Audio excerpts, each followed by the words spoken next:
आइए हम लोग सीधे आते हैं पॉइंट पे कि यूजीसी रूल क्या है। अभी एक भारत सरकार द्वारा एक नया नियम आया है जिसको यूजीसी में बदलाव हुआ है। इसी यूजीसी का फुल फॉर्म होता है university university grant commission. Grant commission क्या होता है? University grant commission. और इसी को हिंदी में कहते हैं विश्वविद्यालय अनुदान आयोग। उच्च शिक्षा संस्थानों में समता के संवर्धन हेतु एक विनिमय 2026 जो कि 13 जनवरी 2026 को आया है। इस पर जानते हैं कि आखिर ये क्या है, इसमें क्या बदलाव हुआ है, क्या हुआ है, क्या नियम है, इसका क्या परिणाम है, इस सब पर चर्चा करते हैं।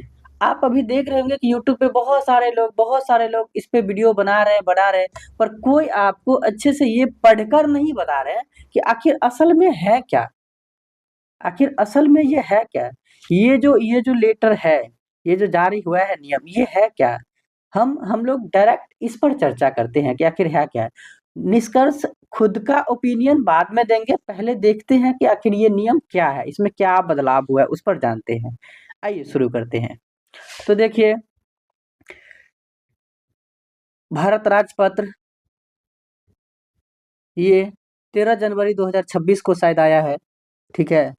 और विश्वविद्यालय अनुदान आयोग उच्च शिक्षा संस्थानों में समता संवर्धन। आइए थोड़ा सा अंग्रेजी जान लेते हैं इसका, ठीक है? क्या है अंग्रेजी में? देखिए, यूनिवर्सिटी ग्रांट कमीशन, इसी को यूजीसी बोलते हैं, ठीक है? और क्या है? Promotion of equity in higher education institutions, मतलब जो उच्च शिक्षा है उसमें समता का प्रमोशन, समता, समान अधिकार, रूल रेगुलेशन 2026। अब ये क्या है, इस पर आइए हम लोग चर्चा करते हैं, शुरू से चर्चा करते हैं कि क्या है। हम लोग शुरू से पढ़ेंगे, इसको बारी-बारी से देखेंगे और लास्ट में हम लोग इसका कंक्लूजन खुद से निकालेंगे, ठीक है? तो लिखा है कि यद्यपि विश्वविद्यालय अनुदान आयोग विश्वविद्यालय में उच्च शिक्षा के मानकों का समन्वय एवं निर्धारण करने के लिए अधिदिष्ट एवं सशक्त किया गया है। अब क्या किया गया है? और यद्यपि राष्ट्रीय शिक्षा नीति 2020 पूर्ण समता एवं समावेशन की सभी शैक्षिक निर्णयों की आधारशिला के रूप में मान्यता देती है, ताकि यह सुनिश्चित किया जा सके कि सभी छात्र शिक्षा प्रणाली में उन्नति कर सके। सरकार अपनी तरफ से उन्नति के बारे में सोच रहे हैं शायद। आइए आगे और जानते हैं। और यद्यपि विश्वविद्यालय अनुदान आयोग उच्च शिक्षा संस्थानों में धर्म, नस्ल, जाति, लिंग, जन्म स्थान के आधार पर या दिव्यांगजनों के विरुद्ध भेदभाव के उन्मूलन उन्मूलन के प्रति प्रतिबद्ध है। मतलब किसी भी जो भी विश्वविद्यालय में बच्चे आते हैं पढ़ने, स्टूडेंट आते हैं, उसको न ही धर्म के आधार पर, न नस्ल के आधार पर, न जाति के आधार पर, मतलब किसी भी आधार पर किसी भी प्रकार का भेदभाव नहीं होना चाहिए। जाति, लिंग, जन्म स्थान के आधार पर या फिर जो कोई विकलांग है उनके आधार पर, इस तरह का किसी भी प्रकार का कोई घटना नहीं होना चाहिए, प्रताड़ना नहीं होना चाहिए, इनका क्या नाम है। आइए आगे जानते हैं। और यद्यपि विश्वविद्यालय अनुदान आयोग का उद्देश्य उच्च शिक्षा संस्थानों में समता को संवर्धन देना है। इनका क्या नाम है कि जो भी यूनिवर्सिटी है, उनमें हम सभी को समान अधिकार देने का संवर्धन करते हैं। अब इसलिए विश्वविद्यालय अनुदान आयोग उच्च शिक्षा संस्थानों में समता के संवर्धन हेतु विनिमय 2012 के प्रतिस्थापन द्वारा तथा विश्वविद्यालय अनुदान आयोग अधिनियम 1956 की धारा 12 के खंड अंगों के साथ पठित धारा 26 की उपधारा 1 के खंड 6 द्वारा प्रदत्त शक्तियों का प्रयोग करते हुए विश्वविद्यालय अनुदान आयोग एतद द्वारा निम्नलिखित विनिमय बनाता है। अर्थात अर्थात पॉइंट नंबर 1, संक्षिप्त शीर्षक प्रयोज्यता और प्रारंभ।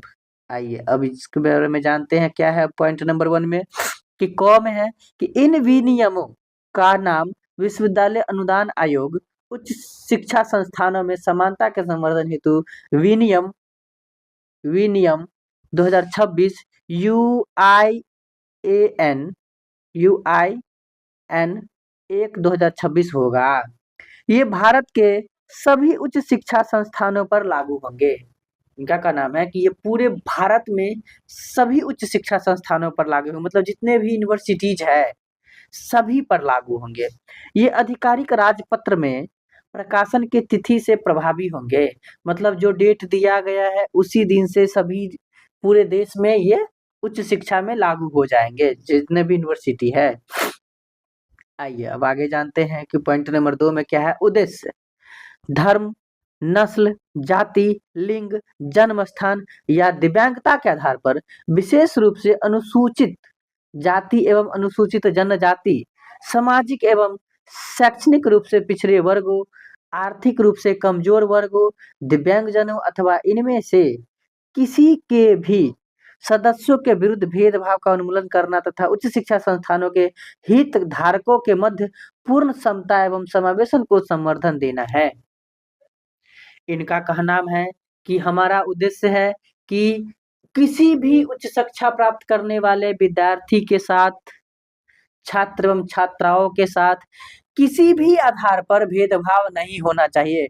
न ही धर्म के आधार पर, न ही नस्ल के आधार पर, न ही जाति के आधार पर, न ही लिंग के आधार पर, न ही जन्म स्थान के आधार पर, न ही दिव्यांगता के आधार पर। अब कोई खास करके अनुसूचित जाति एवं जनजाति जो भी बहुत ही निम्न कोटि के होते हैं, SC ST, उनके लिए स्पेशल बोला गया है कि किसी को भी किसी भी प्रकार का भेदभाव नहीं करना चाहिए।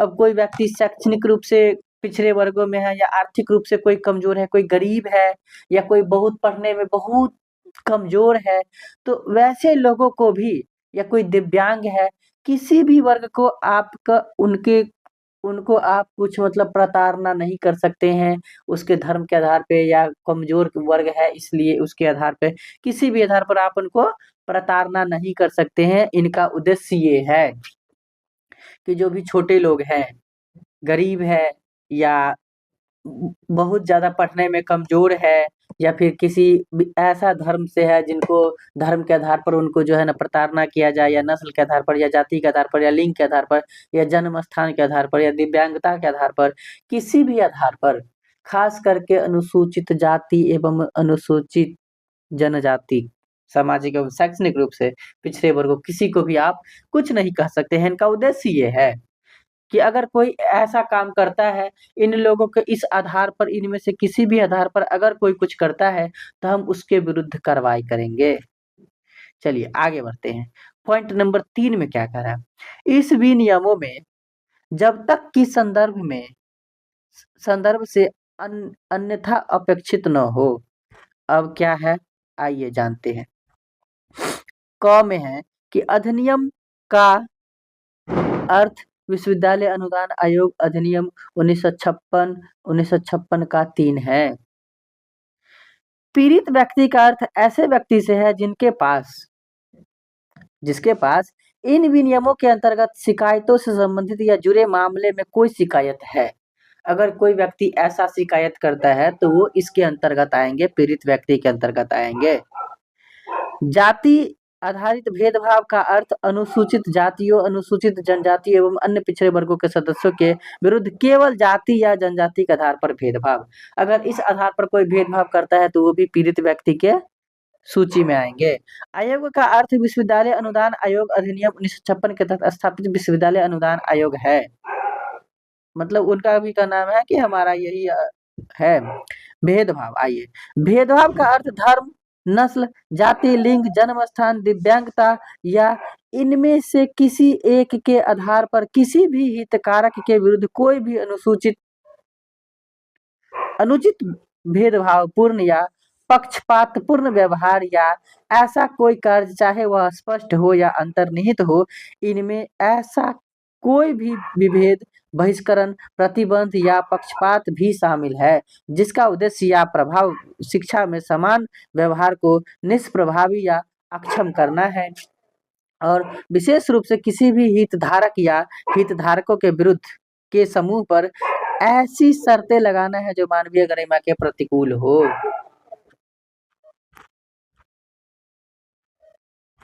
उसके बाद है पॉइंट नंबर 4 में कि समता से अर्थ सभी वैध अधिकारों के प्रयोग के संबंध में पात्रता एवं अवसर के मामले में सभी हितधारकों के लिए एक समान अवसर का क्षेत्र है।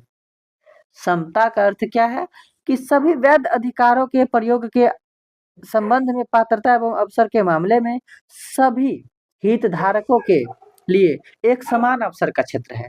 आइए अब उसके बाद है समता समिति। इसका अर्थ क्या है? तो इसका अर्थ है कि उच्च शिक्षा संस्थान के प्रमुख द्वारा गठित समिति है। ये हुआ समता समिति में आएंगे। समता हेल्पलाइन का अर्थ है उच्च शिक्षा संस्थान द्वारा स्थापित एवं संचालित एक हेल्पलाइन है। अच्छा, ये सभी पॉइंट को बताए हैं कि क्या होता है जाति भेदभाव या पीड़ित व्यक्ति किसे कहेंगे, अधिनियम किसके अंतर्गत आएगा। तो अधिनियम हो गया विश्वविद्यालय अनुदान आयोग अधिनियम 1956। पीड़ित व्यक्ति का मतलब हो गया कि जिनके पास इन विनियमों के अंतर्गत शिकायतों संबंधित किसी जुड़े मामले शिकायत हो, वो हो गया पीड़ित व्यक्ति। जाति आधारित भेदभाव क्या हो गया? तो अगर कोई व्यक्ति किसी को अनुसूचित जाति या अनुसूचित जनजाति एवं अन्य पिछड़े वर्गों के सदस्यों के विरुद्ध केवल जाति या जनजाति के आधार पर भेदभाव कर रहा है, तो वो किसके पीड़ित व्यक्ति के अंतर्गत आएगा। जाति आधारित भेदभाव इसके अंतर्गत आएगा। आयोग इसमें आयोग का क्या अर्थ है? तो आयोग का मतलब क्या हुआ इनमें कि विश्वविद्यालय अनुदान आयोग अधिनियम 1956 के तहत स्थापित विश्वविद्यालय अनुदान आयोग है।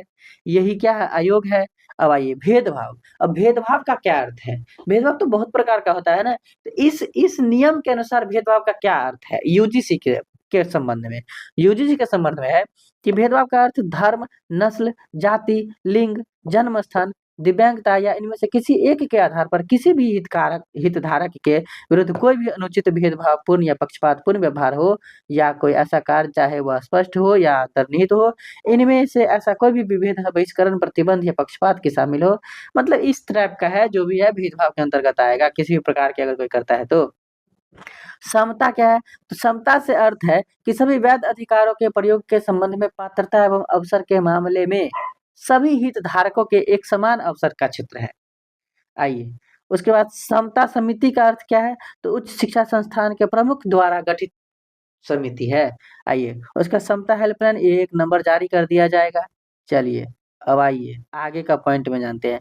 समान अवसर केंद्र का अर्थ क्या है कि उच्च उच्च उच्च शिक्षा संस्थान द्वारा इन विनियमों के तहत स्थापित केंद्र है। संकाय सदस्य क्या है? इसका अर्थ है उच्च शिक्षा संस्थान के लिए कार्य करने वाले शिक्षक। लिंग का अर्थ क्या है? पुरुष, महिला या तृतीय लिंग कोई सा भी हो। शिकायत क्या है? इसके अंतर्गत भेदभाव से संबंधित कोई भी व्यक्ति अगर शिकायत करता है वो है। संस्थान का प्रमुख क्या होगा? यूजीसी कुलपति। अच्छा, संस्थान का प्रमुख अर्थ विश्वविद्यालय के मामले में कुलपति या सम विश्वविद्यालय डीम्ड टू बी यूनिवर्सिटी प्राचार्य या निदेशक अथवा संस्थान या महाविद्यालय के कार्यकारी प्रमुख के लिए प्रयुक्त ऐसा अन्य पदनाम है। उच्च शिक्षा संस्थान का अर्थ धारा 2 के खंड 6 के अर्थ के अंतर्गत एक विश्वविद्यालय, धारा 12 क की उपधारा 1 के खंड ख के अर्थ के अंतर्गत एक महाविद्यालय तथा विश्वविद्यालय अनुदान आयोग अधिनियम 1956 की धारा 3 के तहत घोषित सम विश्वविद्यालय डीम्ड टू बी यूनिवर्सिटी संस्थान है। लोकपाल का अर्थ क्या है? विश्वविद्यालय अनुदान आयोग। देखिए हो सकता है कि आने वाले दिन में अगर क्वेश्चन पूछेगा तो पूछेगा कि यूजीसी में लोकपाल का अर्थ क्या है। अब इसमें ऑप्शन दे देगा, बोलेगा इनमें से संस्थान का प्रमुख कौन माना जाएगा, ऑप्शन दे देगा। तो है कि लोकपाल का अर्थ क्या है? विश्वविद्यालय अनुदान आयोग छात्रों की शिकायतों का निवारण विनिमय 2023 के तहत समय समय पर संशोधित नियुक्त लोकपाल है। आइए कर्मचारी का अर्थ क्या है कि सदस्यों के अतिरिक्त वे व्यक्ति है जो उच्च शिक्षा संस्थान के लिए कार्यरत है, जो कार्यरत है उच्च शिक्षा के लिए, जैसे टीचर लोग है। हितधारक क्या है? का अर्थ है छात्र, संकाय सदस्य, कर्मचारी और प्रबंध समिति के सदस्य जिसमें उच्च शिक्षा संस्थान का प्रमुख भी शामिल है। छात्र का अर्थ क्या है कि उच्च शिक्षा संस्थान में किसी भी माध्यम से अर्थात औपचारिक, मुक्त एवं दूरस्थ शिक्षा ओडीएल या ऑनलाइन के माध्यम से नामांकित या नामांकन हेतु प्रवेश चाहने वाला व्यक्ति, कोई सा भी व्यक्ति या तो नामांकन हो गया है या जो चाह रहा है, सभी छात्र के संबंध में आएगा। उसके बाद क्या है विश्वविद्यालय, चलिए इसको छोड़ देते हैं। दूसरा नंबर पॉइंट आइए, इन विनियमों में प्रयुक्त किंतु यहाँ परिभाषित न की गई वे शब्द पद जो अधिनियम या सामान्य उपबंध अधिनियम 1897 में परिभाषित है, उनके वे अर्थ होंगे जो क्रमशः उस अधिनियम या सामान्य उपबंध अधिनियम 1897 में जैसी भी स्थिति हो उनके लिए निर्दिष्ट किया गया हो। समता के संवर्धन, अब समता के संवर्धन में क्या है कि प्रत्येक उच्च शिक्षा संस्थान का भेदभाव के उन्मूलन का कर्तव्य होगा। हितधारकों के बीच समता के संवर्धन का कर्तव्य होगा। हितधारकों के विरुद्ध भेदभाव को उन्मूलन करने तथा उनकी जाति, संप्रदाय, धर्म, भाषा, निर्जातीयता, लिंग या दिव्यांगता के पूर्वाग्रह के बिना उनके हितों की रक्षा के लिए उचित संरक्षात्मक एवं निवारण उपाय करेगा। कोई भी उच्च शिक्षा संस्थान भेदभाव के किसी भी रूप की अनुमति नहीं देगा या उसे नजरअंदाज नहीं करेगा। कोई भी यूनिवर्सिटी हो जहाँ पर उच्च शिक्षा प्राप्त किया जा सकता हो किसी भी छात्र के द्वारा, छात्राओं के द्वारा, तो वहाँ पर किसी भी प्रकार के भेदभाव को अनुमति नहीं दिया जाएगा और न ही नजरअंदाज किया जाएगा। यह सुनिश्चित करना तथा संस्थान के प्रमुख का कर्तव्य होगा कि इन विनियमों का विधिवत पालन हो और इस उद्देश्य के लिए उसके पास सभी आवश्यक शक्तियां होगी। इसका पालन होना चाहिए, ऐसा सरकार का मानना है। जो गजट लाए हैं उनका मानना है। समान अवसर केंद्र, प्रत्येक उच्च शिक्षा संस्थान एक समान अवसर केंद्र स्थापित करेगा जिसका कार्य वंचित समूहों के लिए नीतियों एवं कार्यक्रमों के प्रभावी क्रियान्वयन पर नजर रखना, शैक्षणिक, वित्तीय, सामाजिक एवं अन्य मामलों में मार्गदर्शन एवं परामर्श प्रदान करना तथा परिसर में सामाजिक एवं सांस्कृतिक विविधता को प्रोत्साहित करना होगा। बशर्ते कि यदि किसी विश्वविद्यालय में समान अवसर केंद्र स्थापित करने के लिए कम से कम 5 संकाय सदस्य नहीं है, तो विश्वविद्यालय के समान अवसर केंद्र के कार्य उस विश्वविद्यालय के समान अवसर केंद्र द्वारा किए जाएंगे जिससे भी महाविद्यालय संबंध है। केंद्र इन विनियमों के उद्देश्य की प्राप्ति हेतु नागरिक समाज, स्थानीय मीडिया, पुलिस, जिला प्रशासन, इस क्षेत्र में कार्यरत गैर सरकारी संगठनों, शिक्षक सदस्यों, कर्मचारियों एवं अभिभावकों के साथ समन्वय स्थापित करेगा।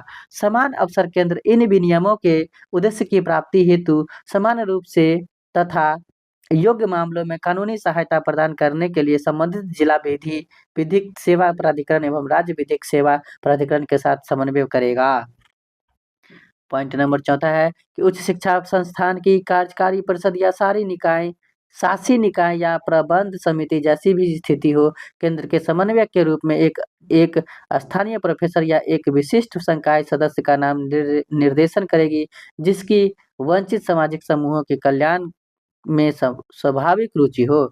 समान अवसर केंद्र में एक समता समिति होगी जिसका गठन संस्थान प्रमुख द्वारा केंद्र के कामकाज के प्रबंधन एवं भेदभाव संबंधी शिकायतों की जांच करने के लिए किया जाएगा। समता समिति का गठन इस प्रकार होगा।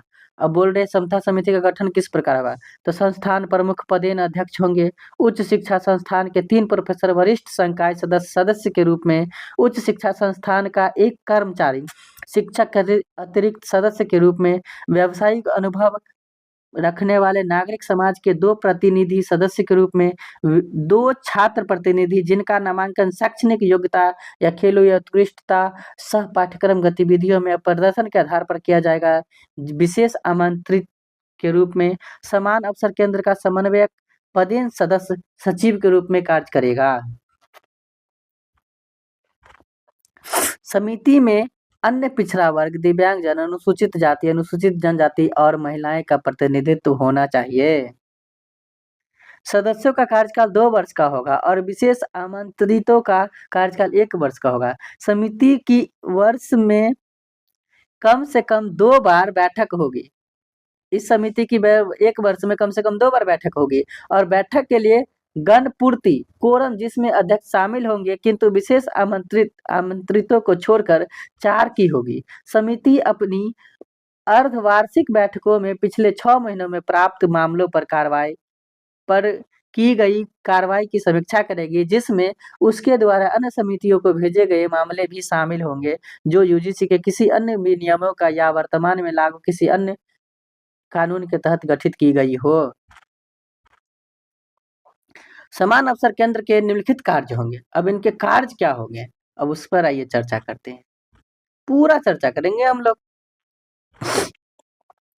उच्च शिक्षा संस्थान में समुदाय को समग्र रूप से समता एवं समान अवसर सुनिश्चित करना और सामाजिक समावेशन करना है। सही बात है। छात्रों, शिक्षण एवं गैर शिक्षण कर्मचारियों के बीच समता को संवर्धन देना और साथ ही भेदभाव की धारणा को उन्मूलन करना है। विभिन्न सामाजिक पृष्ठभूमि से आने वाले छात्रों के बीच शैक्षणिक संवाद तथा स्वस्थ अंतर्वैयक्तिक संबंधों के विकास के लिए एक सामाजिक रूप से अनुकूल वातावरण बनाना। हितधारकों को सामाजिक समावेशन के प्रति संवेदनशील बनाने के प्रयास करना। समाज के वंचित वर्ग से संबंधित व्यक्तियों या छात्रों के समूह की सहायता करना। किसी भी भेदभाव की घटना या प्रतिवेदन करने वाले पीड़ित व्यक्ति को प्रतिशोध से बचाना। सामाजिक रूप से वंचित वर्ग के कल्याण हेतु योजनाओं के कार्यक्रम से संबंधित सूचना, साथ ही समय समय पर जारी सरकार द्वारा यूजीसी या अन्य संबंधित एजेंसियों, संगठनों, अधिसूचना, ज्ञापन, कार्यकाल आदेश का प्रसार करना। ये समिति का कार्य होगा ऐसा। उन कार्यों की एक उदाहरणात्मक सूची तैयार करना, प्रसारित करना जिन्हें भेदभाव माना जाएगा। अच्छा, ये सभी कार्य समिति करेंगे। समाज से के वंचित समूह को संबंधित छात्रों के प्रवेश के लिए समावेशी प्रक्रिया तैयार करना। वंचित समूहों से संबंधित छात्रों को सहायता प्रदान करने के लिए शैक्षणिक एवं वित्तीय संसाधन जुटाने हेतु सरकार एवं अन्य एजेंसियों, संगठनों के साथ समन्वय स्थापित करना। भेदभाव की किसी भी घटना का प्रतिवेदन करने के लिए एक ऑनलाइन पोर्टल बनाए रखना। उच्च शिक्षा संस्थान में समता को संवर्धन देने के लिए आवश्यक समझे जाने वाले अन्य कार्य करना। और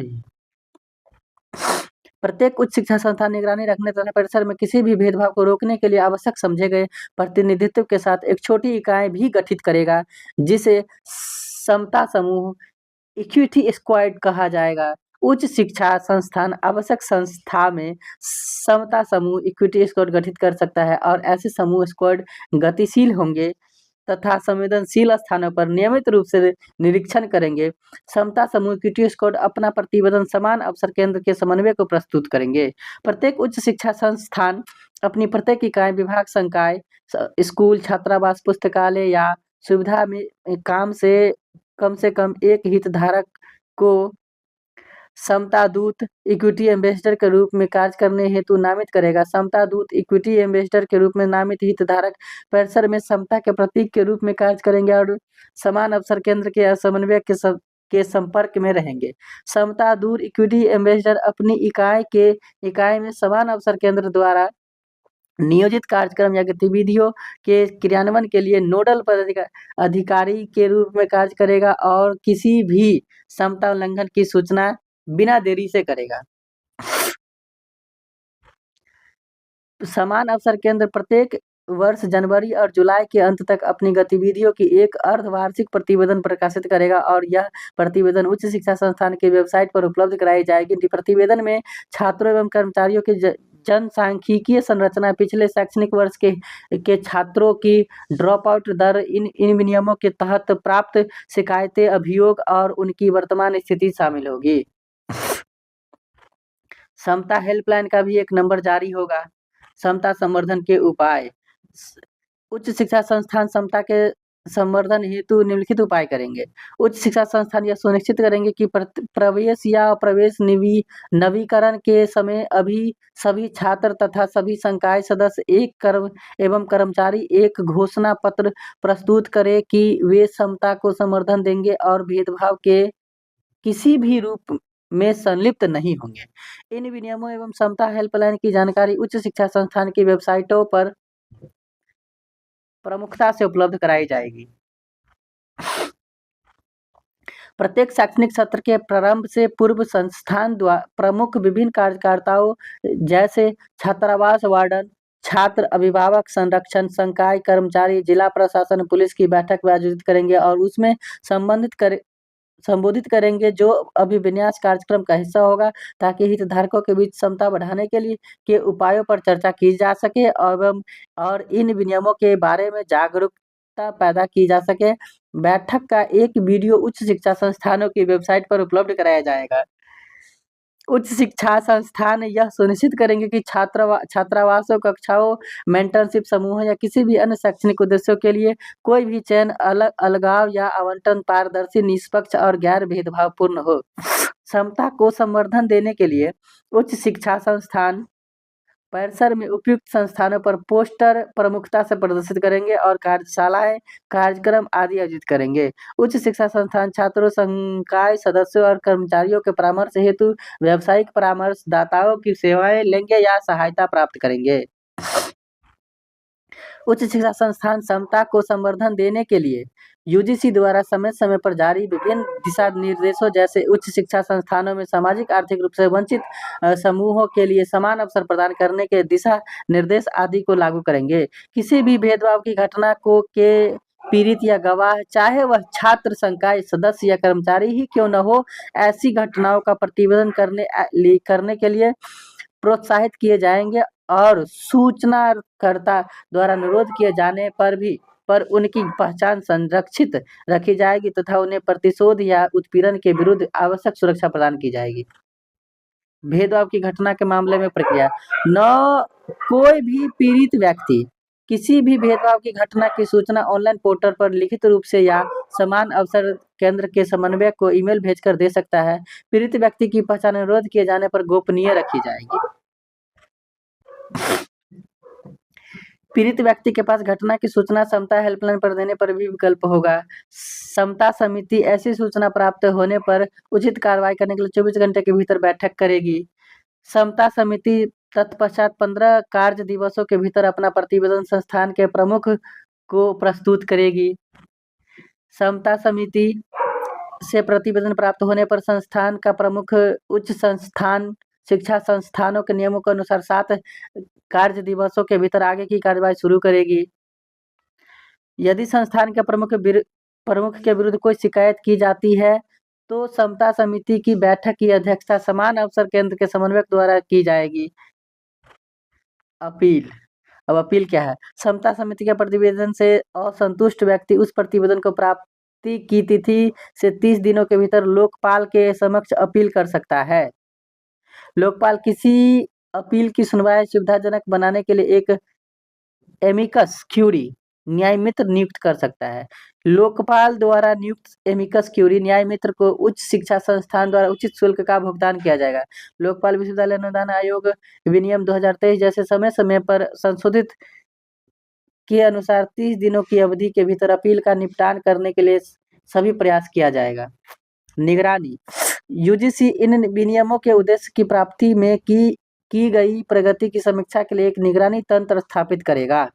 यूजीसी एक राष्ट्रीय स्तरीय निगरानी समिति का गठन करेगी जिसमें वैधानिक, व्यावसायिक परिषदों और आयोगों तथा नागरिक समाज के प्रतिनिधि होंगे।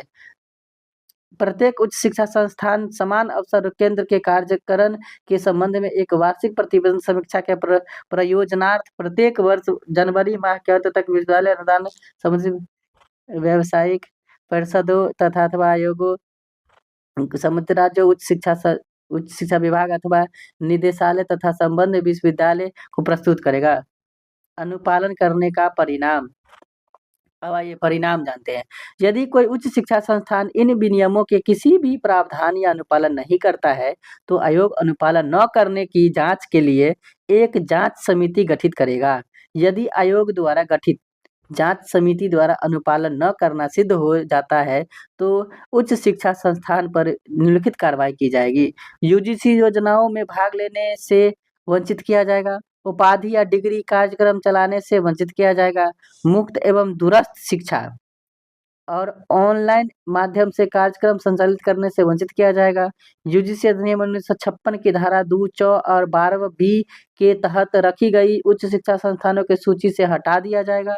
उच्च शिक्षा संस्थान पर उपरोक्त में से एक या एक से अधिक कार्रवाई की जाएगी। इसके अतिरिक्त आयोग द्वारा लिए गए निर्णय के अनुसार यूजीसी अन्य उपयुक्त दंडात्मक कार्रवाई भी कर सकता है जो कि प्रत्येक मामले की प्रकृति के अनुसार होगी। यही था university grant commission promotion of equity in higher education institution regulation 2026। तो आइए जानते हैं इसके निष्कर्ष के बारे में कि आखिर ये कहना क्या चाह रहा है।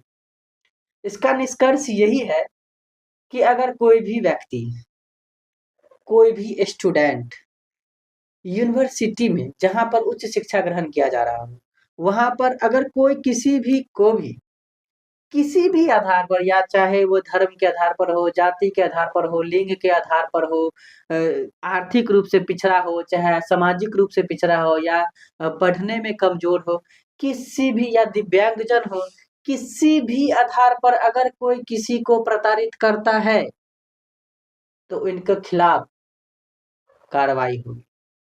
और अगर वो प्रताड़ित नहीं करता है, तो फिर कोई दिक्कत नहीं है। बस यही है। अब समस्या ये है कि लोग कहते हैं कि ये हो जाएगा, वो हो जाएगा, जेल हो जाएगा, ये समस्या ये भी है कि अगर ऐसा हो जाता है तो स्टूडेंट के माइंड में नया-नया नियम है, तो यही रहेगा कि ऐसा ना हो जाए कि कोई हम पे गलत नियम ना लगा दे। सबसे बड़ी समस्या है कि यहाँ के लोग ही एक-दूसरे को फँसाने के चक्कर में क्या करेंगे, गलत धारा लगा देंगे, झूठ-फूस का केस कर देंगे। अब झूठा केस कर देंगे तो इसमें तो क्या गलती है सरकार की? लेकिन झूठा केस है, अब उस अगर कभी-कभी क्या होता है, झूठा केस में भी लोग जेल चले जाते हैं, काफ़ी दिनों तक उसको समस्याओं का सामना करना पड़ता है, तो ये सब थोड़ा-सा इसका नेगेटिव पॉइंट है। बाद बाकी देखा जाए तो एक तरह से एक पॉजिटिव भी है कि अगर किसी को इस आधार पर किया जाता है, तो उनके विरुद्ध खिलाफ कार्रवाई होगा, तो ऐसा करने से अब लोग डरेंगे, अब कोई किसी को जो है ना, किसी भी प्रकार का नहीं करेंगे भेदभाव। तो दोनों पॉइंट ऑफ व्यू से दोनों तरफ से ठीक है। एक तरफ से देखा जाए तो स्टूडेंट को परेशानी है कि लगेगा कि यार इसी में फँसे रहे सब हर हमेशा क्या? कोई ये बोल दिया, वो बोल दिया, इसमें फिर ये होगा, इसमें बहुत सारा प्रोसेस है। ऐसे नहीं कि तुरंत किसी को कुछ हो जाएगा, नहीं, इसमें भी बहुत सारा सिस्टम है। कम से कम इसमें कई लोग चाहिए, हर यूनिवर्सिटी में कम से कम इसको 20, 30, 40 लोग चाहिए इसके लिए, इस कार्य को संपन्न कराने के लिए। पूरे कुलपति मतलब वाइस प्रिंसिपल तक है, वीसी तक है। तो फिर देखिए क्या होता है। एक तरह से देखा जाए तो ठीक भी है, जो आर्थिक रूप से कमज़ोर वर्ग है, उनके लिए ये ठीक माना जाएगा, और जो जनरल है, जो निम्न जो भी उच्च है, उनके लिए लगेगा कि नहीं हमको ये सब ऐसा करना पड़ रहा है। लेकिन इसमें ये नहीं है कि किसके द्वारा किया जा रहा है, ज़रूरी नहीं कि जनरल के द्वारा। किसी भी व्यक्ति के द्वारा किया जा रहा है। धर्म के आधार पर, तो धर्म के आधार पर किसी को भी किया जा रहा है। इसमें ये है कि स्पेशली लिख दिया है कि अनुसूचित जाति एवं जनजाति वाले लोगों को स्पेशली कर दिया है विशेष, लेकिन सिर्फ़ ये नहीं है कि सिर्फ़ उन्हीं को, नहीं, है तो सबका। किसी को भी आप प्रताड़ना नहीं कर सकते हैं किसी भी आधार पर। ठीक है दोस्तों, आप लोग भी अपना राय दीजिए। चलिए ठीक है, धन्यवाद।